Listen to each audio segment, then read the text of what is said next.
Ce roman contient peut-être la dernière phrase la plus célèbre de toute la littérature française. Mais avant ça, Balzac raconte deux histoires qui vont tout écraser. La première concerne Eugène de Rastignac, un jeune étudiant. Il a une ambition, réussir à Paris. Sa famille se sacrifie pour lui, sa mère se prive, ses sœurs lui envoient leur argent pour lui assurer un avenir parisien. Mais Paris n'est pas une ville normale.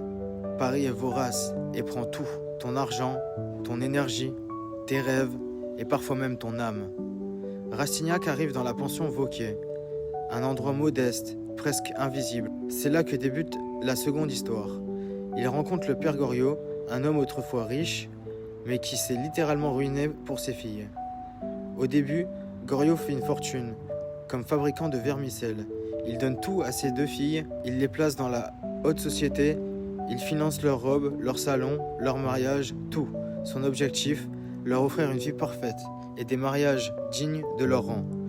Mais plus il donne, plus elle s'éloigne, plus il s'appauvrit, plus il disparaît aux yeux de tous. Et personne ne comprend vraiment pourquoi cet homme décline autant.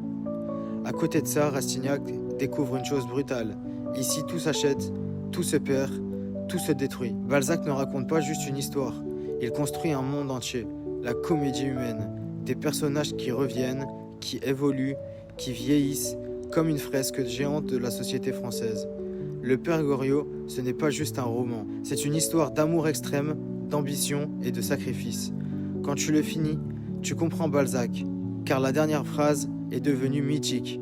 Rastignac regarde Paris du haut d'une colline et il dit « À nous deux maintenant ». Mais le vrai message, c'est ça. Paris prend tout.